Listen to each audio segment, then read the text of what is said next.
Going to stream. Do you still see the Earth, or do you see other things? I see the Earth and 4 panel boxes. The 4 of you? Mm-hmm. I see That's 4 right. of us. All right.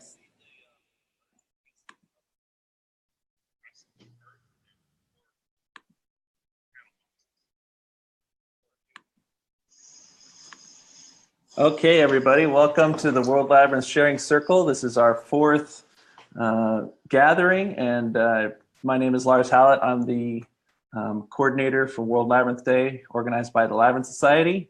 World Labyrinth Day is on Saturday, May 5th, and we encourage you to walk as one at 1 o'clock in your local time zone, and you can also participate in many other ways. If you go to the labyrinthsociety.org and click on World Labyrinth Day, you can see a list of 11 ways to participate. And if you can't join at 1 o'clock, then feel free to join, whenever you can that weekend. So as part of my efforts with World Labyrinth Day, I'm looking into underrepresented communities in our labyrinth world, and we are hosting sharing circles to learn more about different people and places and experiences than we commonly do.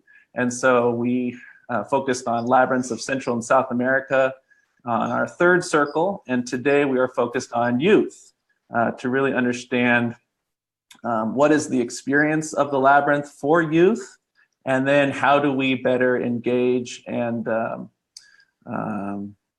bring awareness to the labyrinth for youth in particular. So today we have a wonderful panel with Reginald Charles Adams and Harold Owens from Houston, Texas, and Janice Lewis in Chicago to share their work with the labyrinth and youth. And we will hear from them, and then we will open it up to a Q&A at the end for people to share and participate, ask questions from the circle. There's also a chat box. If you want to add immediate reactions in the chat, you can do that in the bottom of the link. There is a formal Q&A panel. If you see a little Q&A button in the bottom of your screen, you can ask a formal question. And this is, if you think of a question, we're not going to field them until the end, but so that you don't forget your question, you can submit your question ahead of time, so that it's there for the group. And then this is also being streamed on Facebook and will be uploaded to YouTube. So please note that this is a public circle, and if you share your screen name or comments, then those will be shared publicly. If you are in the chat, then that will not be public. So if you want to ask an anonymous question, you can do that. And then you can also go on Facebook Live right now in the global group, the Labyrinth Society global group on Facebook, and you can watch the live stream without registration.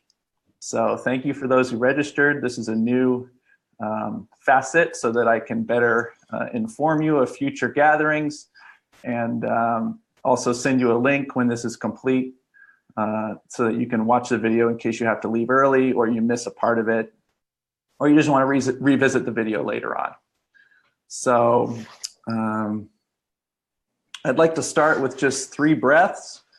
This is a circle drawn by Thich Nhat Hanh. So if you could connect to your space and your chair or wherever you are, and we're going to breathe in and out. Breathe in and out. In and out.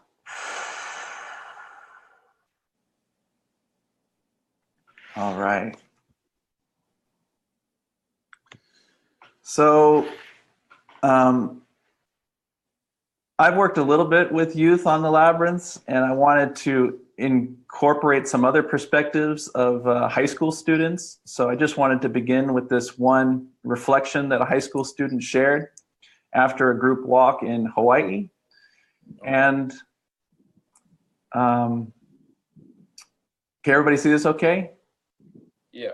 Yeah, okay. So we had a group walk with a choir at Punahou School, and the students were given questions to reflect on overnight and write a journal response to. And then they submitted those responses, and we gathered together the next day to talk about the experience. So here's one reflection. I was one of the last ones to start the walk and the last one to finish the walk. While waiting to begin, watching my classmates walk the labyrinth, I felt weird and somewhat stupid. Looking back, I think I was a bit disrespectful. Many other classmates and I were staring at each other, chuckling as we were skeptical of our roles as space holders. When I began my journey, I wanted to get through the labyrinth as quickly as possible. However, once I changed my perspective and simply embraced the practice, I found it to be very useful and reflective. When I got to the center, I felt at peace, surrounded by my own community. It was peaceful being still in the center, surrounded by motion. When I returned outward, I felt happier, more in peace, and more in touch with my surroundings.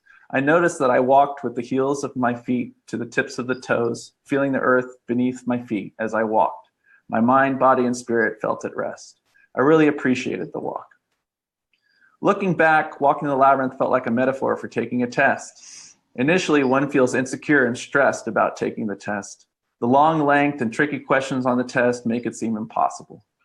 However, when one focuses on one question, shifts his perspective from negative to positive, and finds peace within himself, he's able to navigate the test with more confidence. After completing the test, he feels a sense of relief and peace, knowing he did his best.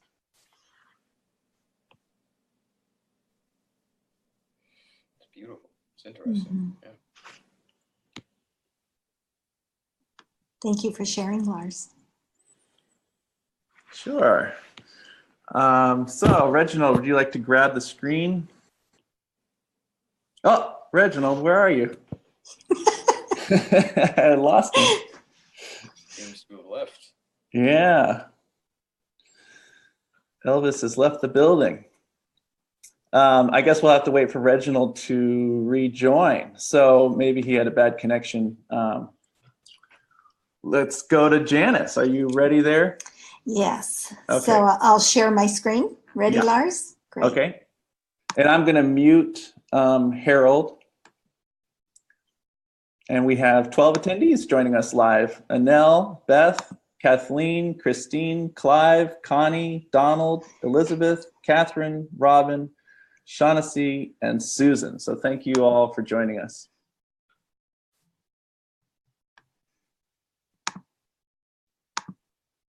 All right, I can see your screen, Janice. There we are. I'm going to unmute Harold for a second. Harold, can you see okay? Yeah. It's a bit zoomed in. I think you need to zoom out or... Tell me when you're ready. Go ahead. Okay. So thank you, Lars, for the invitation. And what will we do during our time together? I will talk about Peace Club, and I'll also talk about the labyrinth and how I weave the labyrinth into most of what I offer.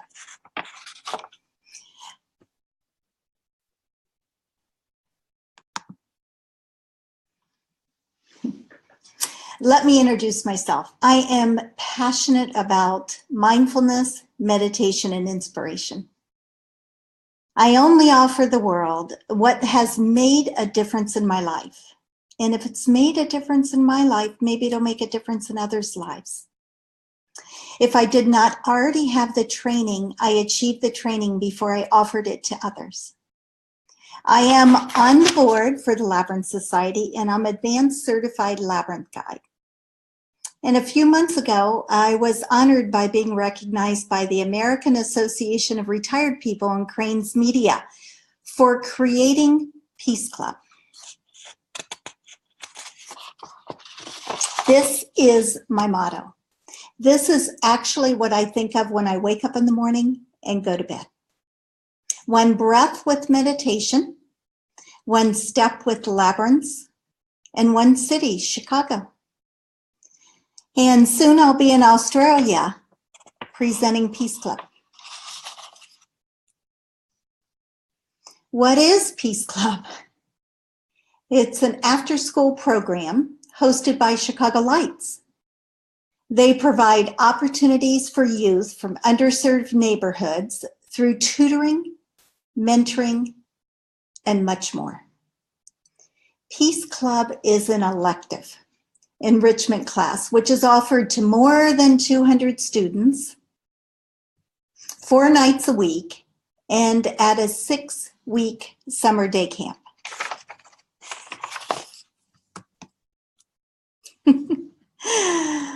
How did Peace Club begin?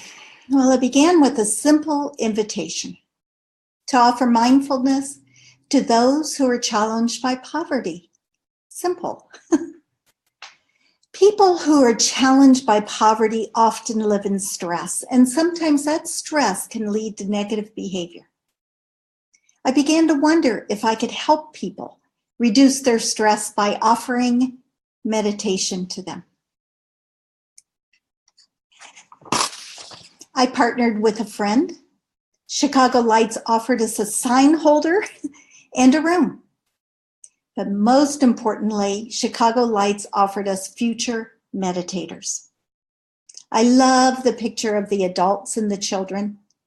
Our first group of meditators named it Peace Club because they said they felt peaceful after meditating with the group.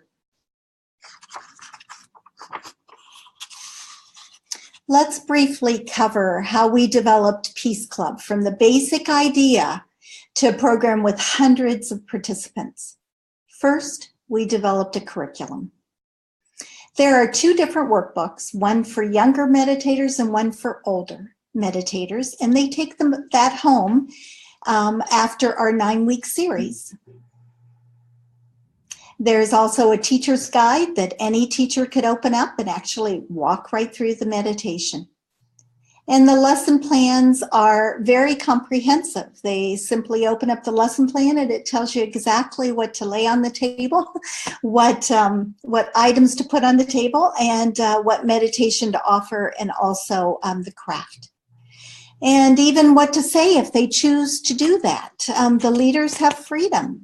The idea is mindfulness and meditation. And I am very lucky. There are 8 dedicated volunteers that help with this program, 9 including me. So step 1 was developing the curriculum. Step 2 is creating many crafts. One big challenge was how to engage the youth. You can guess that the average adolescent has no idea about meditation, so we needed to engage them where it made sense for them. The big idea was to use craft projects, so we created a whole menu of ideas. I create them all the time. I have more fun with these crafts. Each week of the 9-week series, the meditator takes home a craft to remind them to meditate. The top picture is a labyrinth craft that the meditators took home. Labyrinths are just another way to meditate.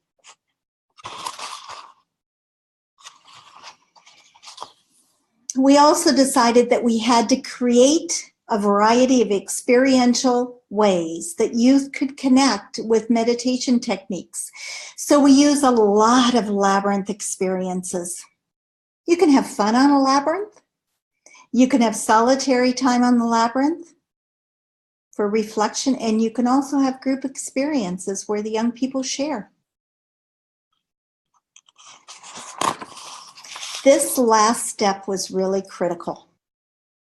The team of meditators we assembled is central to the success, and we need lots of help to reach so many people. I recruit, mentor, and co-create with a passionate team of adult meditators. Those volunteers come from all walks of life. They're each engaged in a mindfulness practice. They belong to Sangha, which is a local meditation group. And also Chicago Lights does background checks and additional training for each volunteer. In Peace Club, we create opportunities for youth leaders. It is part of what we do. There are different meditations, crafts, and experiences each week. It is truly an experience. So when the meditators come into the room, they pick up their name place cards, pick up the booklets. Those are the green booklets on the long table that you see. And then they find a comfortable place to sit. And in the middle of the table is a centerpiece. That's the middle picture there, a singing bowl. And this week, I would be talking about the teacher's guide. And so the picture that says Peace Club, oh, that picture just brings a smile to my face because it must be Valentine's week. So each meditator gets a tube of M&Ms. And you see the green booklet up to the upper left-hand corner of the right picture on the right side. So inside that booklet are 2 pages dedicated to labyrinths. One page is a labyrinth meditation. It also offers the people a place for them to write where they might visualize a labyrinth that they might walk in their mind. Some of the students write down that they find it helpful for them to visualize a labyrinth while they're on a bus or on the subway train. And then in the opposing page is a labyrinth template. And so they simply use those little mini M&Ms and make their own labyrinth on top of the template. And then they're given Ziploc bags and they pop those M&Ms in the Ziploc bag, and that is one of their take-home gifts. And then they can recreate the labyrinth experience over and over again.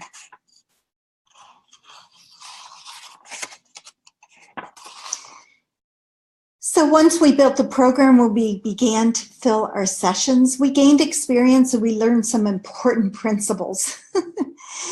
Important principle number 1, go with whatever comes into the meditation room. Oh, that is so true. Last week, a young meditator said that he does not know any other people that meditate other than leaders at Peace Club.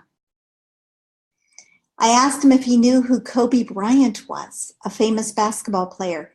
His eyes lit up. I asked him to turn over the cover of the booklet and read a testimonial from Kobe Bryant about how he is a meditator and how meditation helps him every day. He did just that. And the other meditators read the other testimonials. One young girl said, "Oprah's a meditator? Wow."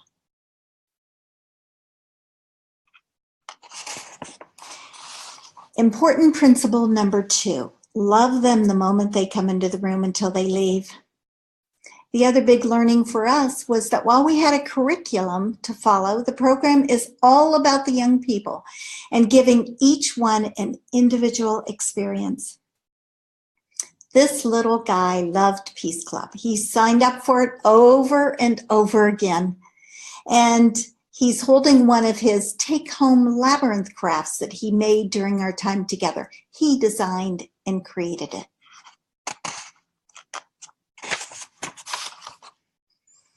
Important principle number 3, relationships is the base. The meditators know that being their true, authentic self is most important.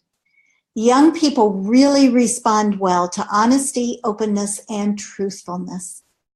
They know that we are there to help them find ways to live great lives. So I told you a little bit about Peace Club and how it got started and some of the key design considerations and principles that we learned. Next, let's take a closer look at what we do at Peace Club. We make meditation fun. This young boy brought his basketball to all the Peace Club sessions, and when he walked the labyrinth, he dribbled his basketball. This young girl made a tent, and then she meditated inside the tent. Yes, meditation takes many different forms. meditating under a table? Why not? That's what this little guy liked to do. Many of the other people were sitting at the table in chairs, but he liked meditating under the table.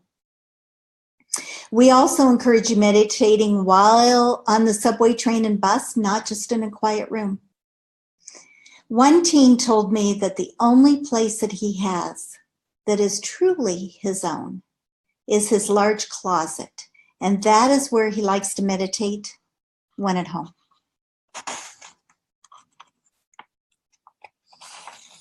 Mindfulness is the first session of the 9-week Peace Club series. Mindfulness is paying attention. At Peace Club, we offer chocolate mindfulness.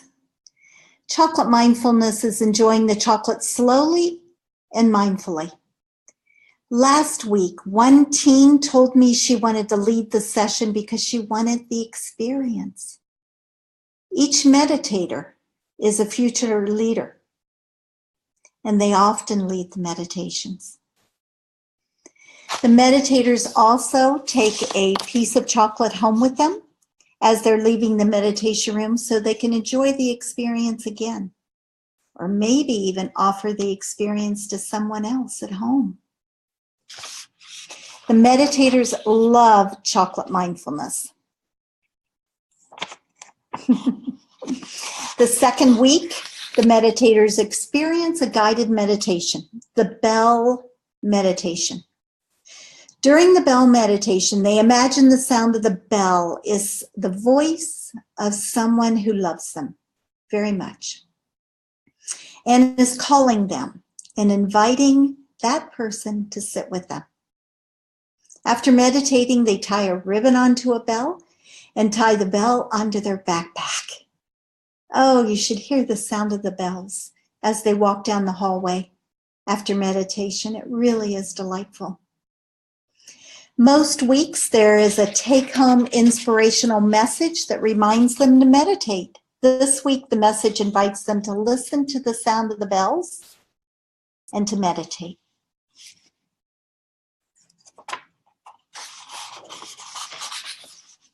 In addition to chocolate mindfulness and learning to meditate many different ways, including labyrinths, they also learn 3 contemplative practices: mandalas, labyrinths, and peace circles. Mandalas are contemplative art. A simple circle can hold our deepest feelings and thoughts. Labyrinths can be walking or sitting meditations. Looks like that young person is using a hand labyrinth on the table in that one picture. Peace circles offer us the opportunity to listen contemplatively. That's what the bottom picture is. It's a peace circle. In a peace circle, we sit in a circle. We use a talking stick when we talk, and all the others listen. I use the talking stick technique often because it allows us to talk without interruption. One meditator was sharing a story. She was interrupted. She held the talking stick up in the air and continued with her story. In Peace Club, they make their own talking sticks to take home. Each craft is intentional and to be used at home to remind them of the skills they're learning at Peace Club and to encourage them to use those skills at home. Yes, at each session there is a meditation, a craft, and inspirational message to take home. The picture above is the craft for the 5-finger meditation. It's a meditation that invites others to trace one hand slowly and breathe in and out with the other finger of the opposite hand. One student said she hung the craft on her doorknob at home and she put the inspirational card inside her pocket. That is the second picture there. And once she put it in the pocket, she told me that it helped her to remember. It was there all day long while she was taking a math test. And she felt like that inspirational card helped her on the math test. If you're looking at the picture on the screen, it is actually the blue card that you see in the upper right-hand corner. That is the 5-finger meditation inspirational card that they go home with. It's made on cardstock so that it's a little bit durable for them. I could talk about Peace Club forever, but unfortunately my time's up. Thank you for your time. Feel free to contact me at this email address, which is meditation@janicetime.com. Thank you.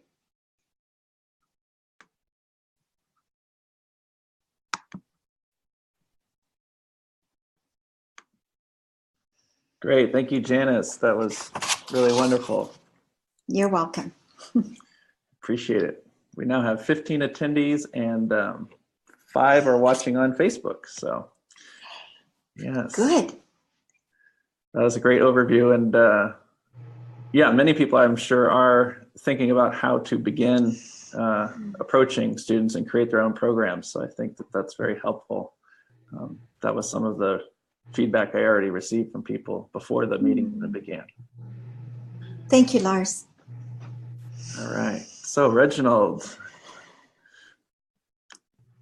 let's see. I'm unmuting you. I'm going to mute you, Janice, just for the moment. And let's see. And I'm back. Yeah. Can you hear me, Lars? Yep. Mm-hmm. All right, very good. Should I share my screen at this point? Yep. Okay. And is Harold still with us? Yeah, let me unmute him.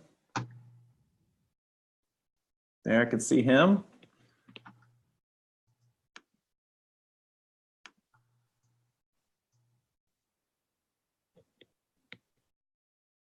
All right, you just let me know when we're ready. Let's see. Okay, you can see Harold, Reginald? I see Harold and I see a avatar of you. Okay, I'm gonna stop myself, so hopefully it's just the two of you and you are good to go. All right, well, good afternoon, and Lars, thanks for pulling this sharing circle together through the Labyrinth Society. Janice, wonderful work that you all are doing in Chicago and great inspiration for what we're doing here in Houston through a program that's evolved into a business called Sacred Sites Quest. We'll be talking a little bit of how we're engaging youth and the Labyrinth in our community building work. And I'll be sharing this presentation with one of my colleagues and one of our questers, young man named Harold Owens. So Harold, we'll volley back and forth, but what I'm going to do is just kind of move through a series of slides to really talk about the evolution of SSQ or Sacred Sites Quest, how we engage young people through this work, and ultimately how the Labyrinth plays a part in the work that these young folks are doing, not only here in Houston, but around the world. The program we started in 2010, and since then we've had a chance to work with over 600 youth and adults pretty much from all corners of the city of Houston.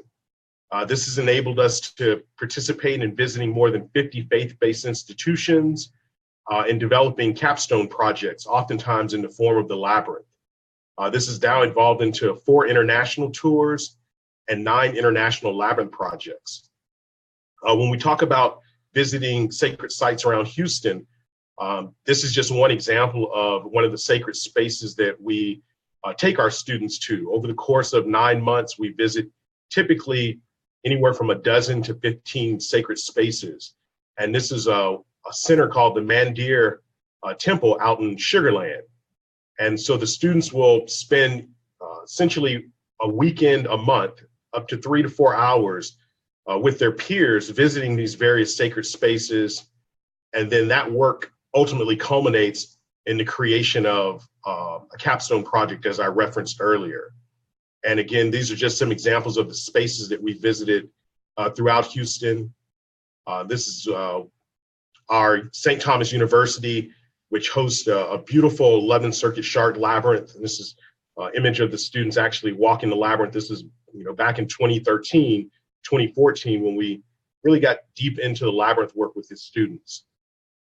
And then that following year was really a pivotal time for for us when we had an opportunity to build our very first labyrinth in a neighborhood called Freedmanstown, which is a historical district just on the west side of Houston. It's a historically African-American community, was founded back in the mid 1800s, and has essentially become a really cornerstone for African-American history in the city of Houston. And it served as a canvas for what I will let Harold describe as one of our first labyrinth projects. Harold, would you like to pick up where I left off and kind of talk about your experience with the Freedmanstown Labyrinth project? Of course. So the way that the project sort of germinated amongst myself and the young people who were working with myself and Reginald at the time is we all congregated in Reginald's studio for one of the meetups and began the process of taking in input for what we wanted the labyrinth to look like, and then having each of us create our own designs that we felt encapsulated that design idea that we had all shared. And after that, we took the most popular designs amongst our group members and set about converting the given area in Freedmanstown into a labyrinth, which involved many days in the hot Houston sun, moving wheelbarrows full of gravel from a large pile at one end of that lot area to the center, so that it could be wet and then shaped between brick pavers, which were taken from the foundations of the church where the lab had been taken from the foundations of the church where the labyrinth was going to be. So once the gravel had been placed and once the pavers had been set so that the circuits and paths of labyrinths could take shape, we made sure that it was clean and free of weeds and other trash and other contaminants, and we got the work done and just filled it in. And after, what did it take, Reginald? 2-3 months? Yeah, it took us about 8 weeks to finish the entire project from start to finish. What was it like for you, Harold, being in high school at the time, working on such an ambitious project and leaving such a powerful legacy in a community like Freedmanstown? Well, as I stated earlier, working in the sun for the duration of the summer was not always wasn't always the most pleasant experience. But given the final product and the relationships that have developed from that project, as well as projects that came after that, obviously I'm very glad that I was able to participate and that I was able to help design both the labyrinth as well as the mosaic benches that ended up being sort of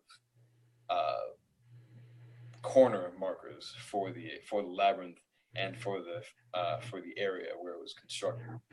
And how was it working with teens that you didn't necessarily go to school with, or they weren't necessarily friends when you began, but just kind of talk to our listeners and viewers about the relationships that you were able to develop as a result of this labyrinth project? The beautiful thing about the labyrinth, about creating the labyrinth, as well as the labyrinth itself as a design and as a avenue for catharsis, I guess. The beautiful thing about working with these other teens is that although we came from a lot of different backgrounds, I mean, some people lived in Third Ward where I lived, other people lived out in the Woodlands, other people lived in Rice Village, coming from all different both locations and like educational backgrounds, getting together and exchanging thoughts as well as just working together, it helped to foster understanding across lines of education, culture, spiritual or non-spiritual belief, just by way of the labyrinth revealing in a way that there is more that connects us as youth and as young people creating labyrinths than separates us in, say, culture or our educational background or any number of other classifications, I guess you might say. So working with them was very exciting, very healthy experience, I'd say. And so it kind of leads me to the concept we call the ripple effect. You know, as we look at labyrinths, we see these concentric circles that, you know, kind of extend from the center outwards. And it's in a lot of ways what's happened with the work that we've been involved with here in Houston. As a result of the labyrinth that we built in Freedmanstown, it opened up an opportunity for us to work with the Sharpstown International School in building essentially a one-of-a-kind labyrinth. This is designed, it's very unique into itself, as it was created for this trapezoidal shaped outdoor courtyard. And Harold, if you can, talk about what it was like working with these students at the particular high school and what it was like working on this very different type of labyrinth pattern.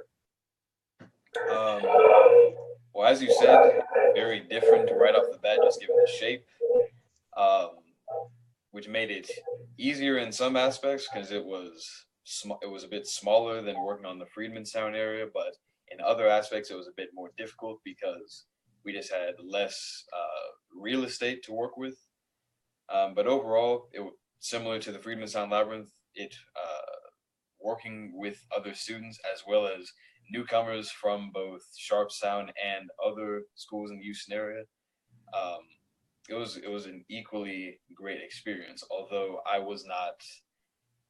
don't believe I was as involved in the Sharpstown Labyrinth as I was with the Freedmanstown Labyrinth. But in any case, it was still an enjoyable experience.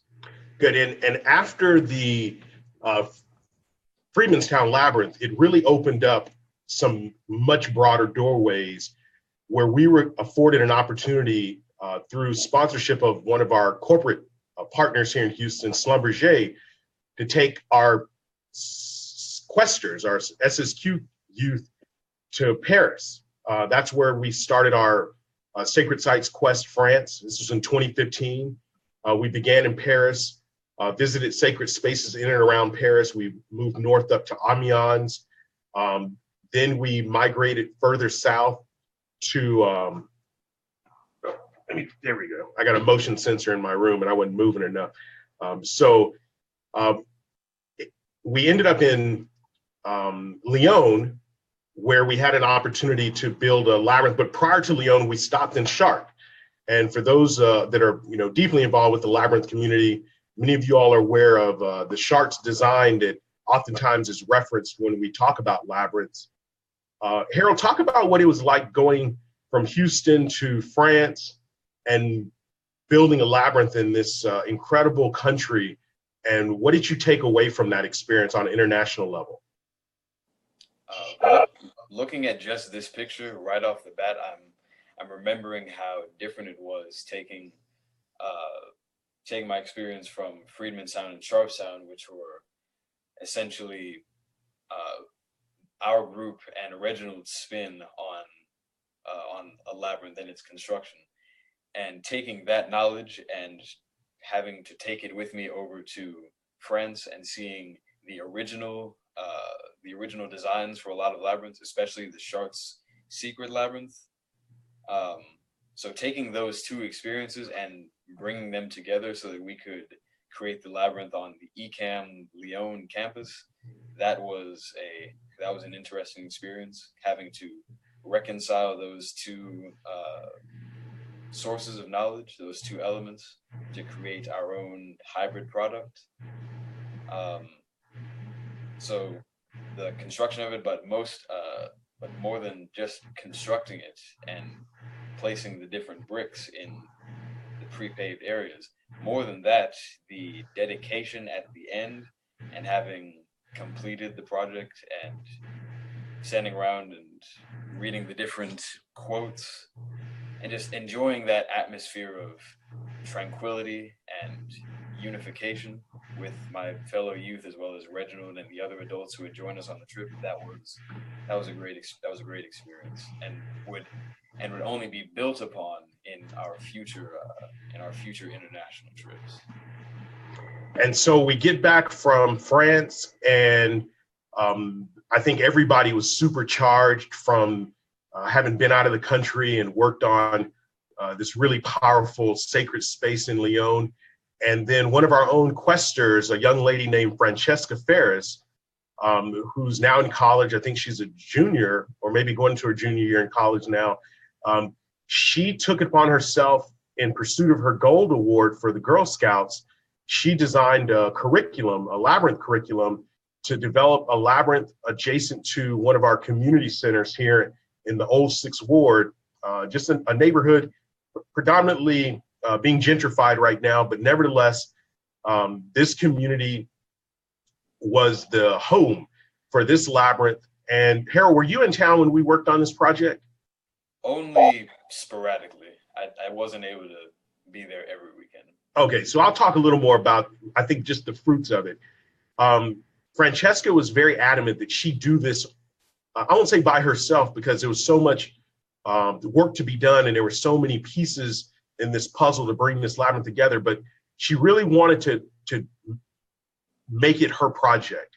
And so Jay Staley, who's kind of like my partner on the path, we essentially just helped guide her and just kind of pointed her in different directions that we felt would help her kind of bypass some of the pitfalls of learning how to build a labyrinth, determining the size, determining the pattern. But ultimately, this is the project that she developed. And it was so successful that the community-based organization, Mecca, they built their summer program around her labyrinth. And so the kids that were in the mariachi band, they scored an original song that were performed on the labyrinth at the dedication. The arts and crafts class created the pavers, the mosaic pavers that are sporadically placed around the labyrinth. And it really just became a very holistic approach to how the labyrinth could be a bridge between many different creative genres, and at the same time provide some cohesion to the summer program. And of course, she got the gold award, but I think more importantly, it empowered her to see how she could take leadership in her own community or in a community in her own city and use the labyrinth as a tool to do so. And so then just wanted to share one of those images. That was, again, part of the labyrinth effect. Here we are at the dedication, the students, our questers that were part of helping Frenchie bring that project to life. That then brought us to some of the work that we ended up creating for St. Paul's United Methodist Church, which was the host to the 2017, our 18th international or TLS Labyrinth gathering.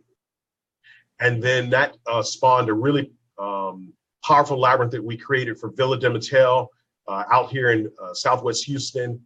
And then that led to our second international labyrinth project where we were able to build a labyrinth in Ecuador on the equator. And I'm going to turn this over to Harold.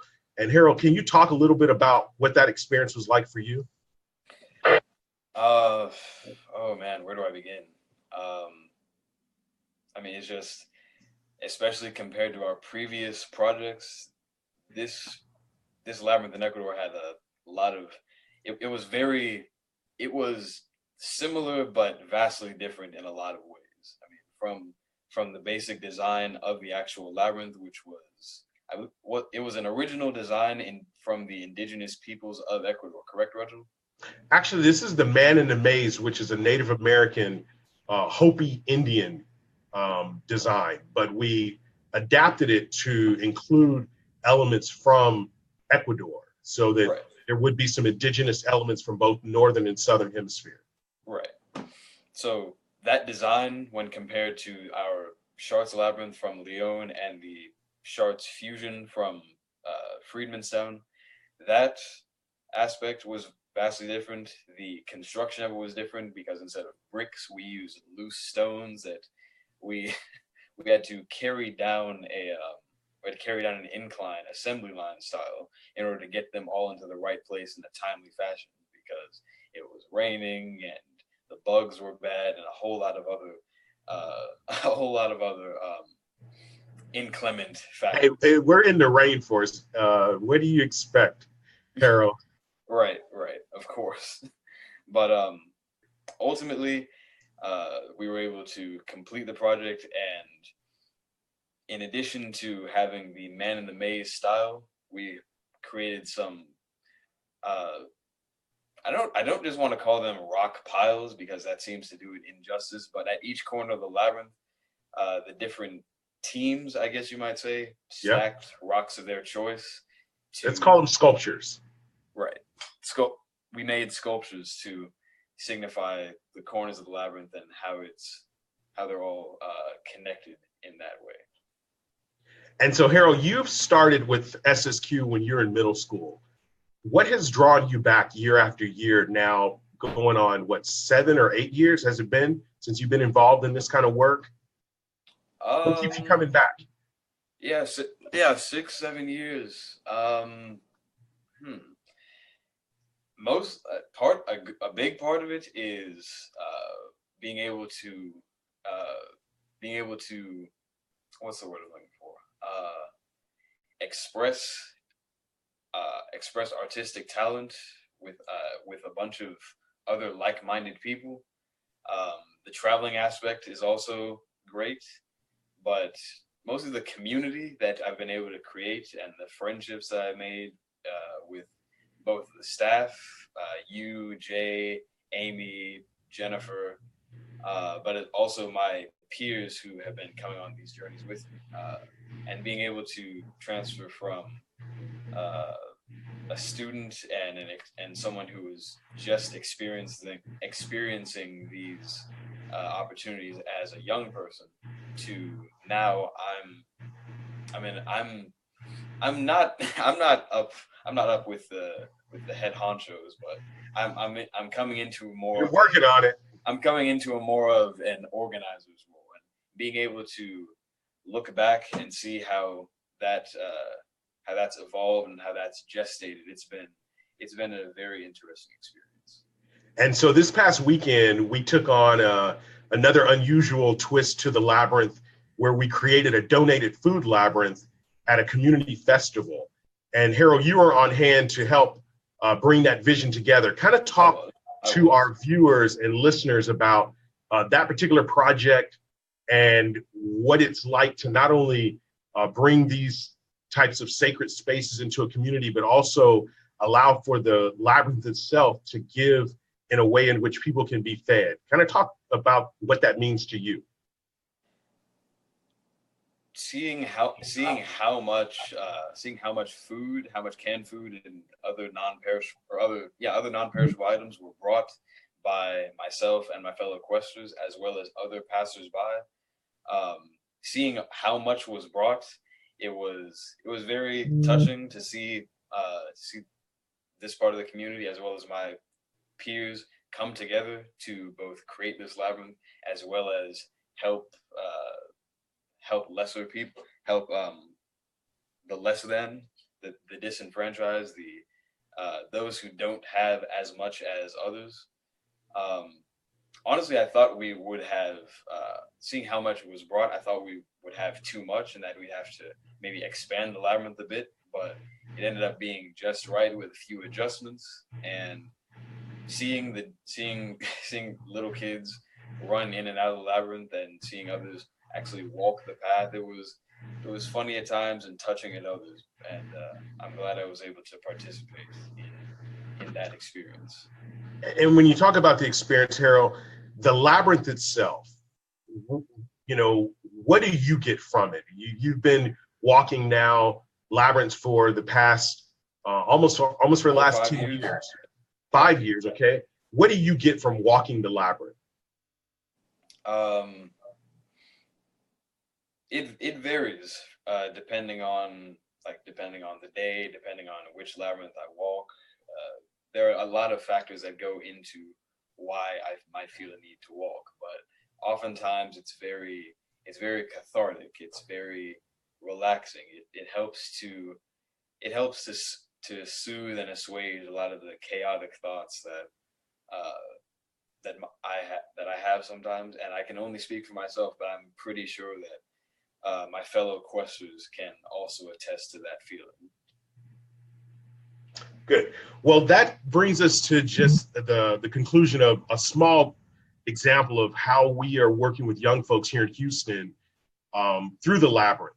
and not only building community, but helping these young folks understand the importance of community service and global citizenship. So again, I want to thank you, Lars, and Janice, and Harold for being a part of this expanding circle of consciousness. And Lars, I'm going to turn it back over to you for any questions or answers that we might be able to share with your listeners. Great. Well, thank you so much, Reginald. That was really inspiring, and I love how you really create labyrinths based on the setting, the environment you are at, the community you are with, from Houston to France to Ecuador, back to Houston with the canned foods. It's really great to see how the design and the materials and the intentions adapt, and really wonderful, Harold, to have you here to share the perspective of the youth and your personal experience on these projects. That's great. Happy to oblige. Thank you. All right, so let's see. Okay, can you see a labyrinth? Yeah, had some kids. All right, so I was going to read one more reflection. While people, if you have a question and answer that you would like to submit, there's a Q&A button at the bottom, or you can raise your hand. There's a little button that says raise your hand. If you could do that, and I'd like to try to get everyone sharing their video screens. If you are available to share your video, it'd be nice to see everybody. So while people come up with their questions, I was going to share another reflection from another high school student at Punahou School in Hawaii, where we did a labyrinth walk. I found myself consistently with the thought of do not cut corners. It was so easy to try to skip over the tape on those 180-degree turns, but I forced myself not to. I think that was a great idea that I could relate to my life. Ideal that I could relate to my life. I shouldn't skip corners in anything I do, or else I'll just be cheating myself. There were so many times that I thought, oh, now I'm going to reach that home stretch into the center. And I actually had half of the labyrinth more to go. So this idea of patience and having to persevere on my journey made reaching the center much more rewarding if I had been handed it after a couple of turns. I guess the labyrinth was also a good experience because I tried anticipating the next turns of when I would reach the center or the exit, and was never right. I even thought for a moment that I had somehow skipped over the tape and was heading in the wrong direction. So I don't know what's coming, but if I keep going, I'll make it. Encountering others on the path was nice because it reminded me that I'll meet others on my life journey too. It helped me be the one to receive a gift, them letting me pass, or give them a gift, letting them pass. Awesome. All right, let's see if I'm going to unmute Janice. Oh no, she's already unmuted. Let's see. Janice, are you there? I'm here, but I can't turn on my video. You have to do that. Okay, yeah, I just sent you a request to share your video. You can see me? I can see you. Did you got, there you are, okay. Has anyone raised a hand, or let's see, there's 2 Q&As here in the box.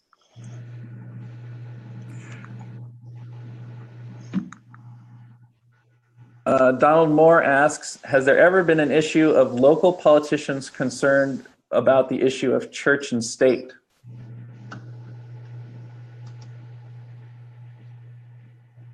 Reginald, do you want to answer? I'd like to comment to that.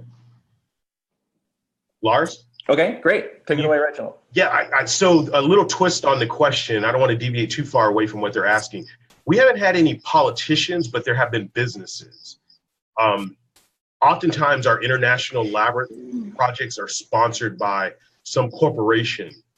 And usually the first concern that is addressed is this a religious program? You know, is this about teaching kids about a certain faith or a certain religion? And we have to talk them through. It's not at all about any particular religion, more so about just a spiritual journey that we're taking these students on.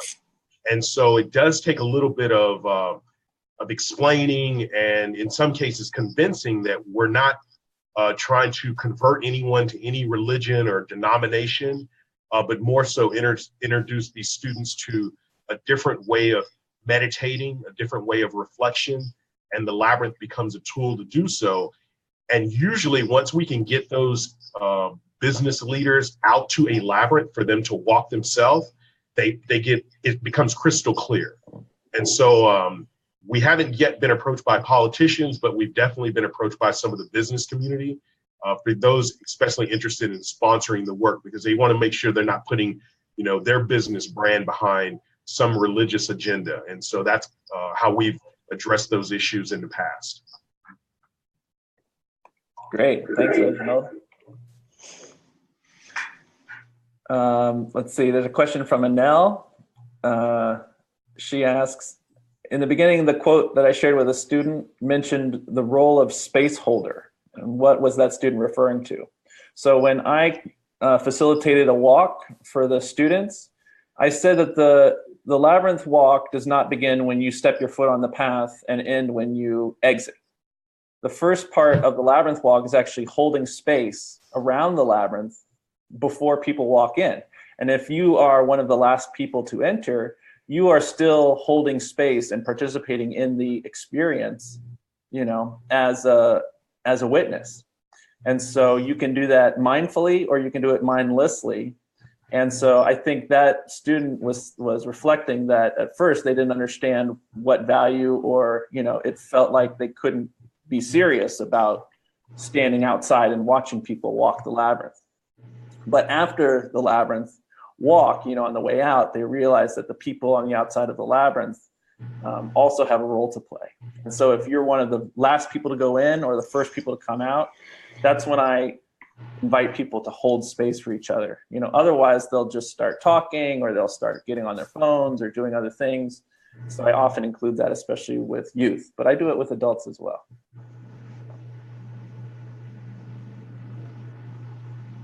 Okay, Peggy asks, how do you facilitate labyrinth walking in each community? So this is building off what I just said, but maybe Janice or Reginald or even Harold, if you facilitated walks, what are some of the common ways that you facilitate walks for youth? Well, here in Houston, we have several of the labyrinths that our students have built over the past 5 years. And I have to give credit to Jay Staley. He has been the real driver behind our monthly labyrinth walks. And so essentially on every full moon each month, Jay will select a labyrinth of choice. We've done this most often at the Freemanstown Labyrinth, but we'll host a labyrinth walk, which is open to the public. It's at no cost to come and participate. And it attracts people from all over the city. And now that we've done this for the past 4 years at Freemanstown, we've had more than 3,000 plus people come out and join us for these monthly full moon walks. And both Jay and I are Veritas certified labyrinth facilitators. So we take turns or even invite other facilitators from the Houston area to help us engage people in walking the labyrinth. So that those who may not have as much experience can get experience facilitating labyrinth walks, or he and I can switch off just based on who's available to guide that particular monthly walk. But that's how we facilitate labyrinth walks in our communities across Houston. Great. Janice, would you like to share? So the question, can you read it again, Lars? How do you facilitate a labyrinth walk specific to youth? Yes. So I facilitate many labyrinth walks inside Chicago Lights and with Peace Club for youth. And really it's built on what they're looking for. So they help design the walk. They get to decide if they want questions on the walk. Sometimes we pull together papers that have questions that are up in sign holders. And so that allows people to answer questions as they're walking. Oftentimes it's just an open walk because that's what they want to have happen. Many of the young people that I am with have had busy days before they see me. And just walking the labyrinth is enough. Thanks. You're Yeah. welcome.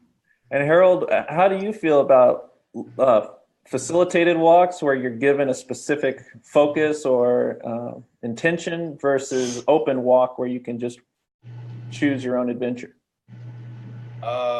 Drawing on my experience building labyrinths and also walking said labyrinths with Jay at the monthly labyrinth walks, I personally prefer open walks because depending on time of day and as well as what my thoughts are at the moment, those walks can be just as effective, if not more effective, when compared to a guided walk with Jay or with another labyrinth coach. And Lars, if I can jump in here, I have 4 labyrinths, and I have ordered my 5th labyrinth, and it's going to be a pop-up labyrinth to be used outside in Chicago. And I'm so looking forward to that because that will engage the youth, the children, and adults. Cool. Yeah, it's great to have a variety of labyrinths to present, and it's you can either do that through creating temporary labyrinths or offering different canvas labyrinths. So it's great to have different variety of things to share. So I'm going to start promoting the attendees to become panelists so that we can all see each other. So it'll probably invite you to share your screen if it does. And the first one I have here is Christine, and there's Anel. So I'm going to unmute Christine so she can ask her question directly. And I'm going to begin promoting everybody to be on the panel. Oh, hi. So I live on Amelia Island in Florida, and we have a permanent labyrinth here. And so every new moon, I do an intention, like what is your intention as a theme? And every full moon, we look at what you still want to manifest that you haven't completed, perhaps. So then I also do specific themed ones, like on the 14th of March, it was the National School Walkout. And so we had a candlelight labyrinth, and we read the names of the slain victims from Parkland School, from the school in Parkland. So we read the names and the bios. So my intention is to engage more youth in that, and but nobody came. We had 8 people, all adults. And so, yeah, I do want to engage more youth. We just had, I just organized a March for Our Lives here that happened on Saturday, and we have 1,200 people and maybe only 10 young people. So it's my intention to engage more youth, but it's very difficult in this area for some reason. They think it's something weird and the work of the devil or what, I don't know. I live in a very conservative area, so I'm very happy to have heard your work, Janice, and how you've engaged youth, and also Reginald and your partner. I've forgotten his name, I'm sorry. Harold. Harold, yes. It's very inspiring for me to hear how you 3 have engaged youth, and it's given me some ideas, so thank you. My pleasure. Thank you. Thanks, Christine. Yeah, and I think one thing we can learn from both Sacred Sites Quest and the Peace Club is how they interweave other practices and other art projects into the labyrinth. So, if having a labyrinth walk with youth is too much for a community right off the bat, then to do sacred geometry or to, just practice just a sitting meditation first, mindful breathing, these are other ways to kind of softly begin introducing this practice to groups. And then it's also a way to keep, I find with youth, the more ways that you can present something, the more opportunities, youth have to latch onto it. So if you're only going to do a walk, some people might really enjoy that, but others might not. And then if you do drawing, labyrinths, some are going to really love drawing the labyrinth. And if you do, sacred geometry, some are going to get into that. So I think both Janice and Reginald really, inspiring the way that they have so many ways to engage in the class. one of the ways that has engaged the youth that I offer is that I lay down many hand labyrinths on a table, large white pieces of paper, and chalk, many different colors of chalk. And I invite them to make their own chalk templates by simply putting the paper over the labyrinths and using the chalk. And they design these absolutely fabulous take-home pieces of paper with many labyrinths on it. Yeah, if that helps you. Great. Yeah. Okay, I'm gonna, Ruta, are you there? Let's see. I don't see her. She's asked. I'd love to answer her question though. Okay, you see them in the Q&A? I do. So Ruta asked, I'd like to ask, did you build a labyrinth from the collected food? To whom was the food donated? Mean the target group of society? How do you promote your event? Do you do this every year? So this is our third donated food labyrinth project. It started in 2015 with a citywide event called Compassion Week. And it's a consortium of nonprofits that basically come together and celebrate ways in which they express and show compassion to Houstonians. And part of the day-long festival was to build this labyrinth. And we thought just to do something different and to give the labyrinth more, additional depth and meaning, we reached out to our community partners to ask for donated food products. And we asked, of course, the students to join in bringing things, canned goods from home. And it was just wildly successful. We ended up donating that year those food products to the Houston Food Bank, which is our largest food pantry. And then those products then get disseminated across the city to various local community-based food pantries. We did that 2 years in a row.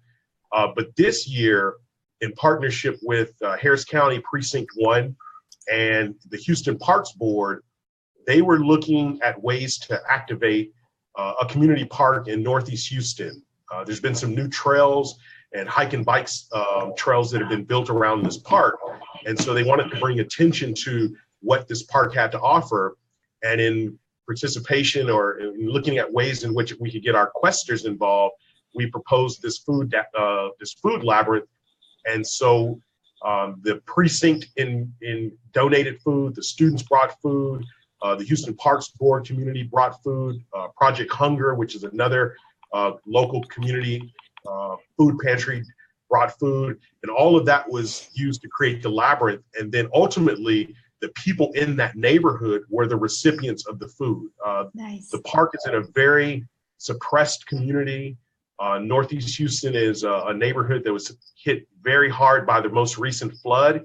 And so it was beautiful to see the food go to the people right there. In fact, from what I understood, people were taking food off the labyrinth that they needed it. And in fact, there were some of our own questers that asked that they take some of the groceries home because their own families needed some of the food. And so beyond the fun and the spiritual aspect or the reflective aspect, this labyrinth was a giving labyrinth, and in a way in which it was actually able to provide some nourishment for local families in need. And we hope to do it again year to year, and hopefully it gets bigger so that we can reach even more families in the future. And I love seeing Anel there. Anel asked, what age range do you work with? So for me, Anel, sorry, I'll just jump in here, Reginald, yes, and you can have it then. Anel, it is from 1st grade through 12th grade, and I do individual work with the Social Service Center and provide the same with them, for them. And those are adults then. Yeah. Reginald. Yes, and so with our work, we work with primarily high school students for SSQ. The age range is 14 to 18. You have to be in high school, but we also build labyrinths for elementary schools, for early childhood educational spaces. So in effect, we really don't put any limitation on what age groups we work with, but SSQ is specifically geared towards high school age students because there's a travel element involved, and we found it's just more befitting for those high school kids to be away from families for up to 10 days in a foreign country building labyrinths. Mm-hmm. And then I see a question here from Catherine McLean about restorative justice, and I'll just jump in there. I'm an advanced Peace Circle leader, so I love restorative justice. Catherine, if I can just encourage you to take that into your community, please do. I use Peace Circles in everything I offer the world. Great. I've unmuted you, Catherine. Do you want to respond or? Sure. Well, I was wondering in terms of the experience of the panel or anyone that's listening, if you've worked with restorative justice in a school setting, kind of an alternative to suspension and detention, and then entering into the juvenile justice system with the Labyrinth, if there's any suggestions that you would have about that in terms of coordinating with local officials and being able to partner with the juvenile justice system in order to help shape a new way of behavior management and conflict management so that kids aren't sent into the pipeline for offenses that can be handled in a way that restores a relationship instead of punitive. Mm-hmm. Yeah. Well, there is a lot of restorative justice work being done here in Chicago. So I could link you up if you send me an email. I'll be glad to link you up with some people here in Chicago that does that with the city. And yeah, so if that's helpful, I'll be glad to. Clive, do you want to ask a question? Let's see, I'll unmute you here. Hey, Clive. Hello. Hello. Hello, how are you? Thank you both for your wonderful stories, two very inspiring and quite different actually, and I think we struck by the different age groups there. It sounds though you have a wonderful package there to explore. You mentioned Australia. I guess that's the Australian gathering in April. I am. So in 2 weeks, I'll be in Australia. So I am going to be presenting Peace Club along with Lisa Gidver Moriarty. She is building labyrinths there. And I'm actually presenting Peace Club and in Melbourne for a group of teachers and also at Sydney for their conference, their national conference, the gathering. Yeah. Fantastic. And Janice, do you want to share that your curriculum is available to nonprofits? Well, I had my email address at the end of the slide. I can give it again. It's it's meditation@janicetime.com. And people can send me an email with their question. Yes, everything we have designed has been gifted to many nonprofits. And so there's a conversation to be had about all this stuff. We don't want any money exchanged for anything that has been designed. Yeah. What about chocolate? Chocolate. Oh, I love that. Except I don't like chocolate. So. That's fine. Okay, Athena, let's see. Has your question been answered, or would you like to expand on your what you wrote? Actually, I forgot it. But what I'm like stuck on how to approach, who do I approach, and whether or not if I should create like a proposal form, a booklet on what I do, or a program in order to get in touch with the people, because I have a huge opportunity to work with a lot of communities in my neighborhood. I'm just stuck on how to do the approach, or how to, who would I talk to, and, creating a program. So, I don't know, Janice, Reginald, Carol, anybody have any pointers? Yeah. So for me, it was important that I partnered with an organization, a nonprofit that I was passionate about. And for my first time out in the nonprofit world. And so that's what I did. And the invitation came from them to offer Peace Club there. And then it all began. Yeah, it was important for me that I knew the organization. Yeah, a little bit first. Okay. Again, and Athena, it's a great question. I think the approach is different based on the community that you're working in and the intention behind the labyrinth. Where we've, taken the labyrinth into schools. Of course, we're talking to the school leadership, but oftentimes that even takes us up to the trustees of the school board. When we're talking about a community space such as a park, it takes us into the municipality and asking the Parks and Recreation Department of the City of Houston if we can have permission. And then, of course, it's very different when we're requested by a property owner of a private residence or of an institution where they want the labyrinth. And so I think it's no one silver bullet, one shoe fits all, that the approach is going to be the same no matter what. You really have to understand who's the audience that you're speaking to, so that you can bring the message of the labyrinth to them in a way that's digestible and understandable. But each approach is unique and unto itself based on what community you're working with and what your intentions are for the labyrinth itself. That's been my experience.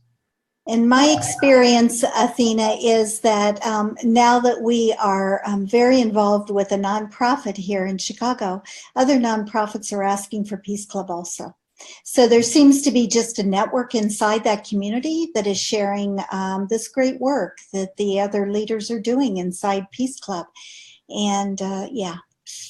Oh, great. Okay, thank you. You're welcome. Yeah, personally, I found the same with schools, that it's important to find someone within the school who's interested in labyrinths instead of approaching the school cold. If you know of somebody in a school as a teacher or a staff member that is open to the idea of labyrinths, then they can be the one to champion the labyrinth from within the school instead of being an outsider. It's always good to have someone on the inside of the organization. And if you are just looking for, I think you do walks in the public park and things, and I found that's a great way just to, introduce the labyrinth, as a pop-up labyrinth to the community, for festivals. And, I really loved, we had a monthly art walk in my neighborhood, and every art walk, I challenged myself to do a different labyrinth design. And it was a great learning experience for me because I had to learn how to do each different design. But then also, people that came to the festival, they could anticipate, something new each time, a new labyrinth, a new design, a new intention, a new material. So, you can partner, or you can just kind of throw the labyrinths out there and see what happens. Yeah. Oh, that's good. Thanks.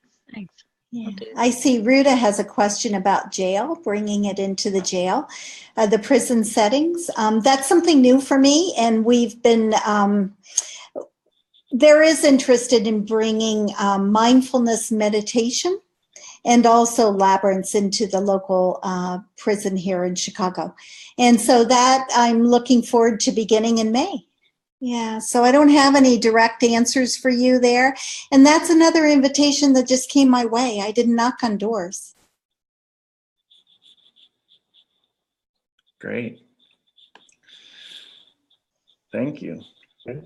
Harold, can I ask you if there's what's the best way for, people that create labyrinth events to promote them to youth? Is it with flyers online? Is it,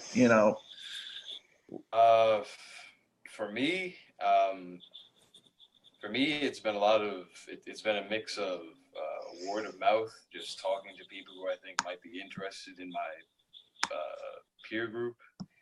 But it's also been, I organized a presentation once. I made flyers, posted them around, handed them out to get the word out, see if people might be interested in helping with construction or with facilitating festivals or walks revolving around the labyrinth or any of our other projects. Mm-hmm. So I'm not averse to using social media if that's what you're asking, but